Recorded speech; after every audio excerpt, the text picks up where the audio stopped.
समाचार क्या हिंदी न्यूज में आपका स्वागत है। लगभग 2 महीने से किसान और सरकार के बीच गतिरोध, ठंड, बारिश, कड़ाके की ठंड, किसान अपनी मांगों पर अड़े हुए हैं। सरकार, सुप्रीम कोर्ट सभी ने हस्तक्षेप किया है, फिर भी गतिरोध समाप्त नहीं हो रहा है। आज इसी विषय पर चंडीगढ़ पंचकुला से हमारे साथ बहुत ही वरिष्ठ समाजसेवी, कांग्रेस पार्टी के प्रदेश प्रवक्ता श्री संजीव भारद्वाज जी। संजीव जी, आपका स्वागत और सम्मान। नमस्कार। आज नेताजी सुभाष चंद्र बोस जी की जयंती है। इस जयंती के अवसर पर आप 2 शब्द। आज हमारे महान स्वतंत्रता सेनानी व हमारे देश के महान प्रेरणा स्रोत सुभाष चंद्र बोस जी को मैं सत सत नमन करता हूं और उनकी इस जयंती पर प्रत्येक देशवासी से, प्रत्येक युवक से ये उम्मीद रखता हूं कि प्रत्येक की सोच हमारी सुभाष चंद्र बोस जी की तरह होनी चाहिए, जिससे कि देश को हम उन्नति के रास्ते पर दौड़ा सकें और आने वाले समय में हम पूरे संसार में अपने देश को नंबर 1 पे ला सकें। हमारे अंदर सुभाष चंद्र बोस की प्रत्येक भारतीय के अंदर ये एक प्रेरणा होनी चाहिए जो सुभाष चंद्र बोस जी ने हमें दी। आज जब हम जय हिंद बोलते हैं, जब हमारा देश का सैनिक जवान हमारी सरहदों की रक्षा करता है, तब हमें याद आता है कि सुभाष चंद्र बोस जी ने इतने समय पहले जो हमें नारा दिया था कि आप हमें खून दें, मैं आपको आजादी दूंगा। उसके बाद आजाद होने से पहले, अपने प्राणों का बलिदान देने से पहले उन्होंने जय हिंद का नारा दिया। तो हमें बड़ा गर्व है आज उनकी 125वीं जयंती पर भी हमें ये लग रहा है कि उनके शब्द हमारे शरीर में खून की तरह चल रहे हैं और वो हमारे हर प्राणी के अंदर आज भी बसे हुए हैं। जय हिंद, तुम मुझे खून दो, मैं तुम्हें आजादी दूंगा। भारत माता की जय। अब भारत माता की वर्तमान स्थिति की बात करते हैं। वर्तमान में भारत माता, ये कहें कि भारत माता के सपूत किसान आज सड़कों पर है। लगभग 2 महीने की इस स्थिति पर आप अपने विचार। देखिए राजेश जी, मैं आपके माध्यम से समाचार कैरी वेब चैनल के सारे दर्शकों को बताना चाहूंगा कि ये बड़ा एक दुखदायी विषय है, जिसके तहत आज इतनी कड़ाके की ठंड के अंदर हमारा देश का किसान सड़कों पर शहीद हो रहा है और सड़कों पर बैठ के आंदोलन कर रहा है। लेकिन ये स्थिति क्यों आई? अगर हमारे देश का किसान, जो हमारा अन्नदाता है, हमारा ही नहीं, हमारे की तरह और भी देशों का अन्नदाता है हमारे देश का किसान, हमें केंद्र सरकार को और राज्य सरकारों को ये सोचना चाहिए कि देश का किसान जब इतने दिन वहां बैठेगा, सड़कों पे बैठेगा और सड़कों पर शहीद होगा, तो उसकी क्या हालत होगी।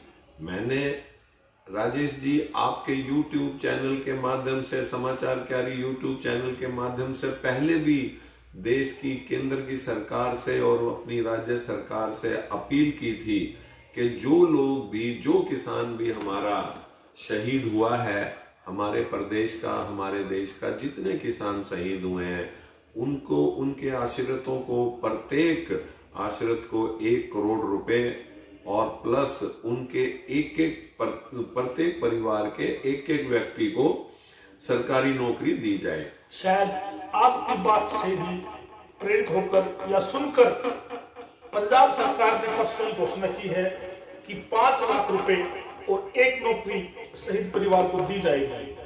आपको लगता है कि आपकी मान कुछ असर हुआ है? कैप्टन अमरिंदर सिंह जी का ये कदम बहुत सराहनीय कदम है। पंजाब के मुख्यमंत्री जी कैप्टन अमरिंदर सिंह ने जिस तरह से 5 लाख, हाँ मैं यहाँ ये जरूर कहूंगा कि ये ना काफी राशि है, लेकिन साथ ही साथ प्रत्येक परिवार के एक आश्रित को जो नौकरी दी है, वाकई ये बहुत सराहनीय कदम है। इसके साथ साथ मैं अपने हरियाणा प्रदेश के मुख्यमंत्री आदरणीय श्री मनोहर लाल जी से भी आपके माध्यम से, आपके चैनल के माध्यम से आग्रह करूंगा, निवेदन करूंगा कि वो भी आगे बढ़ के जो हरियाणा का किसान शहीद हुआ है उनके परिवारों को आर्थिक सहायता भी दें, वह उनके परिवारों को, उनके परिवार में जो भी एक आश्रित है उसको सरकारी नौकरी भी दें।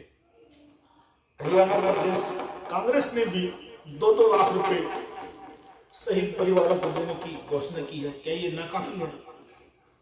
राजेश जी देखिए, इस वक्त आप भी समझते हैं मौजूदा हालात के मुताबिक 2 लाख रुपए का क्या वैल्यू है क्या नहीं, लेकिन हम आज के दिन भावनाओं पे जाएं तो कांग्रेस के प्रत्येक एमएलए ने ये इतना अच्छा कदम उठाया है।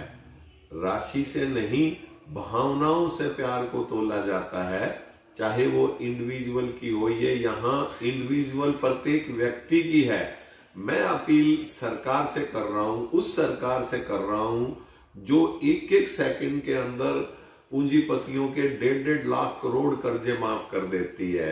ये 60-65 करोड़ रुपए देना क्या उनके लिए मुमकिन नहीं है? अब बात करते हैं आंदोलन की। 58 दिन के बाद 11-12 दौर की वार्ता के बाद सरकार और किसान किसी निर्णय पर नहीं पहुंचे। 2 साल तक सरकार ने इस कानून को रोकने की एक प्रस्ताव दिया है, क्या ये प्रस्ताव नाकाफी नहीं है चर्चा करने के लिए?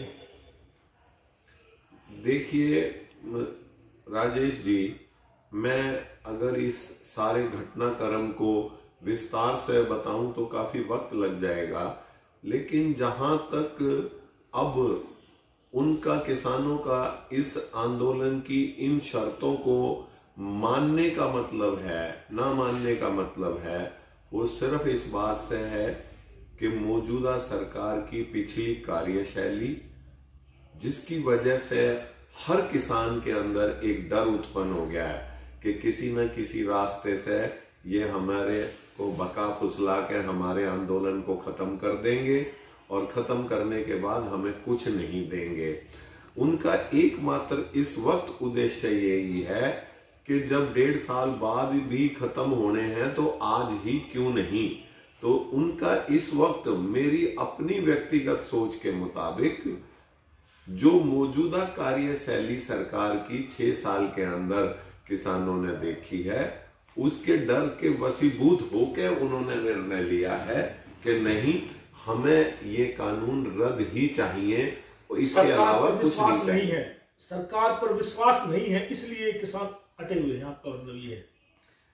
सीधे तौर पे, सीधे शब्दों में अगर मैं कहूं तो इस वक्त जैसे आप देखते हैं कि जब भी कोई बात सरकार की, केंद्र सरकार की तरफ से होती है तो हमेशा एक तरह से आश्वासन उसके अंदर ज्यादा होता है, हकीकत उसके अंदर कम होती है। 26 जनवरी गणतंत्र दिवस, हिंदुस्तान का महापर्व। इस दिन भारत को अपनी सैन्य शक्ति दिखाने का एक ऐसा मौका मिलता है जिससे कि वो दूसरे देशों को और पूरी दुनिया में अपनी ताकत का एहसास करा सके। इस मौके पर ट्रैक्टर आंदोलन और किसान का ये जो आंदोलन है, इससे क्या क्या इसका तात्पर्य है? हमारे देश के प्रत्येक नागरिक को ये स्वयं आजादी है, हक है कि वो इस 26 जनवरी के पर्व को खुशी से मना सके।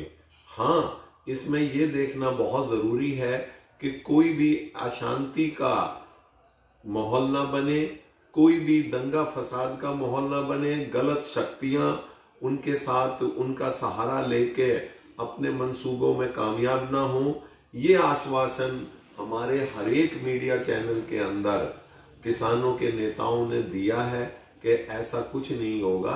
तो उनको भी आज़ादी के इस पर्व को 26 जनवरी को मनाने का हक है, बशर्ते वो शांति से उसको मनाएं। गणतंत्र दिवस मनाने का हर भारतीय को हक है। वो तिरंगा झंडा लेकर अपने देश का त्योहार मना सकता है, लेकिन शांतिपूर्वक प्रदर्शन करके। नमस्कार, धन्यवाद।